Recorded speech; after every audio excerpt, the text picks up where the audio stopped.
Como decía, hoy tenemos dos escenarios noticiosos y este es el fundamental a efectos del mundo, no a efectos de los venezolanos.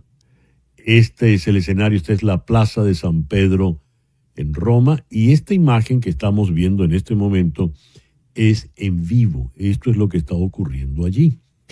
Mucho hemos hablado en este momento, en estas horas, de quién puede ser el próximo papa, de qué tendencia va a tener.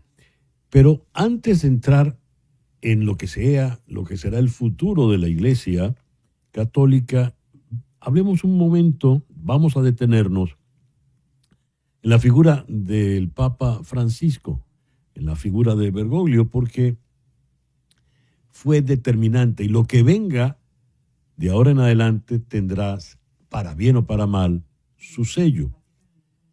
¿Qué le faltó al Papa Bergoglio? ¿Qué le faltó a Francisco I por realizar de tantos planes que tenía? ¿En qué estado está dejando la Iglesia Católica en este momento cuando se convoca un nuevo cónclave para elegir su sucesor? Álvaro de Juana es un periodista especializado en información religiosa y fue precisamente corresponsal allí en el Vaticano. Vamos a Madrid para conversar con él. Álvaro, muy buenos días, muy buenas tardes allá al otro lado del océano. Gracias por ¿Qué tal? atendernos. Buenos días. Buenas Álvaro, tardes, efectivamente.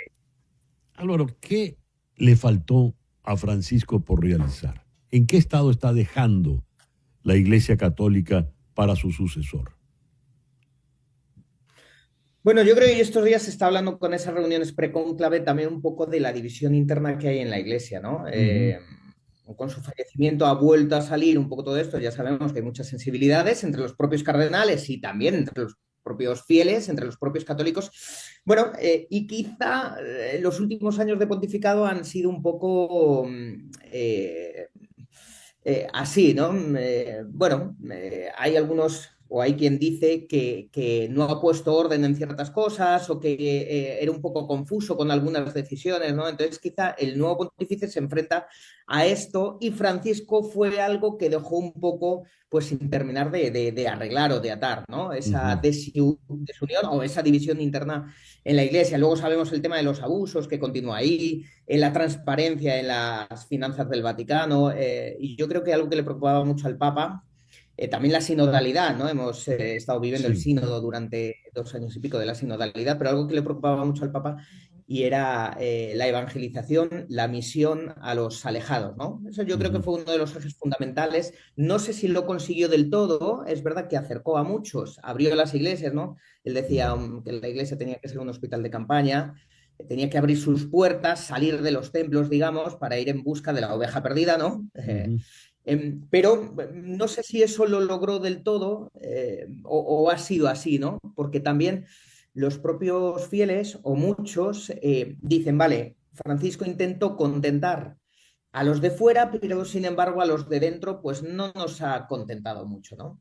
Ujú. Ahí queda un poco la cosa. Eh, a ver, él abre entre sus primeras declaraciones, recuerdo aquella con relación a la comunión de los divorciados y vueltos a casar. Un tema que quedó meramente en la intencionalidad, no se concretó, no hubo nada en firme. Igual cuando emitió alguna opinión sobre los gays. Y este tipo de cosas cayeron mal en sectores conservadores, pero fueron muy aplaudidos en otros sectores. ¿Podríamos hacer, Álvaro, algún estimado de cuánto peso tiene un sector u otro dentro de la Iglesia Católica? Sí, pero fíjese que por eso decía, no contentó ni a unos ni a otros, ¿no? Porque a Ujú. unos les pareció demasiado y a otros les pareció poco, Muy ¿no? poco, sí. De hecho, efectivamente, los del sector, digamos así, etiquetando progresista, hubiesen querido todavía más, que fuese más aperturista el Papa Francisco, ¿no? Hay quien dice, no, era progresista, era aperturista. Bueno, ¿cuánto peso tiene cada uno? Pues yo el otro día también en un programa de televisión aquí en España decía, bueno, es que a lo mejor el nuevo Papa nosotros creemos que es de una forma porque le etiquetamos, ¿no? Ujú. Según un poco, bueno, pues su pensamiento, ideología, según lo que, cómo ha gobernado la diócesis en la que esté o haya hecho su recorrido, ¿no? De estos años, pero luego, sin embargo, puede dar alguna sorpresa, ¿no? Ujú. Inesperada, o sea, que todo puede pasar. Pero bueno, yo creo que sabemos que la mayoría de los cardenales ahora, el 80%, está nombrado por el Papa Francisco, o creado, los cardenales se crean por el Papa Francisco, y los conservadores serían minoría. Pero, como digo, es verdad que nosotros pensamos en esos términos quizá un poco políticos o Sí, sociales que a nosotros nos ayudan o creemos que nos ayudan a entenderlo, pero es verdad que ellos, bueno, pues quizá no es tanto así, ¿no? Yo creo que lo que sí han hablado estos días y quieren es una continuidad con, como siempre dicen que ha habido con el último papa, que en este caso es Francisco. Entonces, el peso sí. de unos y de otros, bueno, pues está por ver. Álvaro, leyendo el libro muy interesante de Javier Cercas, El loco de Dios en el fin del mundo, no sé si lo has leído, pero te comento lo siguiente. Allí, entre las muchas reflexiones que hace Cercas, tiene conversaciones con diversos sacerdotes, diversos voceros del Vaticano y los llamados vaticanistas, y llegan a la conclusión de que la Iglesia maneja un lenguaje que no es permeable, que no llega a la feligresía.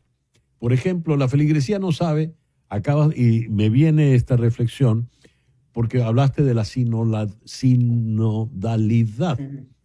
Y buena parte de los católicos no saben qué es ello, no saben qué es el sínodo. Así como cuando se dice que Francisco era anticlerical, tampoco se entiende muy bien cuál es ese concepto de lo clerical. ¿Podrías ayudarnos a entender esto a beneficio de nuestra audiencia, por favor? Bueno, lo de la sinodalidad es un estilo de trabajo, además, que es el que quiere llevar la Iglesia adelante, pero la propia Iglesia dice que es una forma de trabajar, un estilo de pensar que es innata, ¿no? A la esencia, al origen de la propia Iglesia, desde los primeros cristianos. Esa sinodalidad es escuchar al otro, tender la mano al otro, prestar atención al otro, ¿no? Tender puentes, eso que decía el Papa Francisco, ¿no? Ese diálogo, esa amistad Mm, social, esa fraternidad, ¿no? Que viene contenida en ese documento del Papa Francisco, en esa encíclica Fratelli Tutti, que todos recordaréis. Entonces, la sinodalidad es eso, un estilo de trabajo, un estilo sobre todo de vivir también el cristianismo porque muchas veces decías bien, la gente no lo entiende porque cómo se aterriza esto, ¿no? Es decir, para mí, sí. ¿esto qué es? Yo que voy a misa los domingos, ¿qué significa, cómo vivo esto de la sinodalidad? Entonces yo creo que eso es un gran reto, un gran desafío para la propia Iglesia, que quizás no ha sabido hasta ahora explicarlo bien o eh, no. Sí, hacérselo llegar bien a la gente, ¿no? Porque los Mm, fieles, pues dicen, bueno, ¿y esto a mí? Pues eso, ¿qué quiere decir, no? ¿Cómo lo puedo vivir yo? Porque ellos se reúnen ahí en el Vaticano, sí. es verdad que ha sido un sínodo también a nivel diocesano, etcétera, pero bueno, para no entrar ahí en tecnicismos, eso, ¿cómo se lleva esto a la gente, no? Yo, en mi día a día, ¿cómo lo hago? Bueno, pues ahí ese es Mm, ese desafío, pero es más, yo creo un estilo de trabajo, una forma de ser, ¿no? Que es esa fraternidad, ese escuchar al otro, etcétera. Y lo del clericalismo, pues bueno, es que los laicos tengan su protagonismo, es decir, mm, que no una persona por ser seglar o ser laico, lo que diga valga menos que lo que dice un sacerdote, ¿no? ya, Entonces, bueno, pues un muy bien. sacerdote es un sacerdote, es un ungido, está consagrado, ¿verdad? Hay una elección de Dios sobre él, pero Ujú, la importancia también de los laicos. Entonces, bueno, pues huir un poco de esa tendencia que quizás se ha dado a lo largo de muchos años en los que la palabra del sacerdote ya, valía sobre todo y la del laico no, más o menos, sí. y eso se puede llevar a muchas cosas también en el día a día, ¿no? Por Una eso, última, desde el sí. Concilio Vaticano II hay una tendencia a ayudar un poco a eso, a que el laico tenga más protagonismo. Una última pregunta, Álvaro. La respuesta puede ser breve. Eh, Después de todo lo que hemos conversado, todo lo que hemos escuchado y leído, de todas las críticas y cuestionamientos a Francisco, ¿sigue vigente el dogma de la infalibilidad del Papa? Pregunto. Bueno, eso también tiene ahí, sí. ¿Sigue Es vigente un ese poco dogma? técnico también cuando habla. Sí. Sí, cuando habla ex cátedra, eso ya lo tendría que decir un canonista, un experto, porque yo me voy a Ujú, confundir, ¿no? Pero, por ejemplo, el otro día leía también, ¿no? Cuando el Papa habla en un avión, en la rueda de prensa a los periodistas, después de un viaje, ¿no? Apostólico, eso es, ahí es infalible, eso es, habla ex cátedra, habla, pues ujú, decía un cardenal, no, no es así, ¿no? Entonces, bueno, ujú. eso hay que verlo también detalladamente porque hay que tener cuidado, porque sabemos, por ejemplo, a lo largo de estos años también el Papa Francisco tenía esa forma de hablar muy Sí. coloquial, ha recibido muchas críticas, hablaba, bueno, de una forma muy familiar, ¿verdad? Y eso ha supuesto, pues, grandes polémicas también. Entonces, también, fíjese, es un nuevo reto, yo creo, para el nuevo Papa también, ¿no? Seguro. Quizá el, bueno, contenerse un poco más y el tener que hablar, bueno, con las palabras precisas para evitar, pues, herir ciertas sensibilidades. Álvaro, muchas gracias por estos minutos en el programa de hoy. Gracias a vosotros. Álvaro de Juana fue corresponsal en el Vaticano y es un periodista especializado precisamente en el tema religioso. Una pausa y ya regresamos en conexión.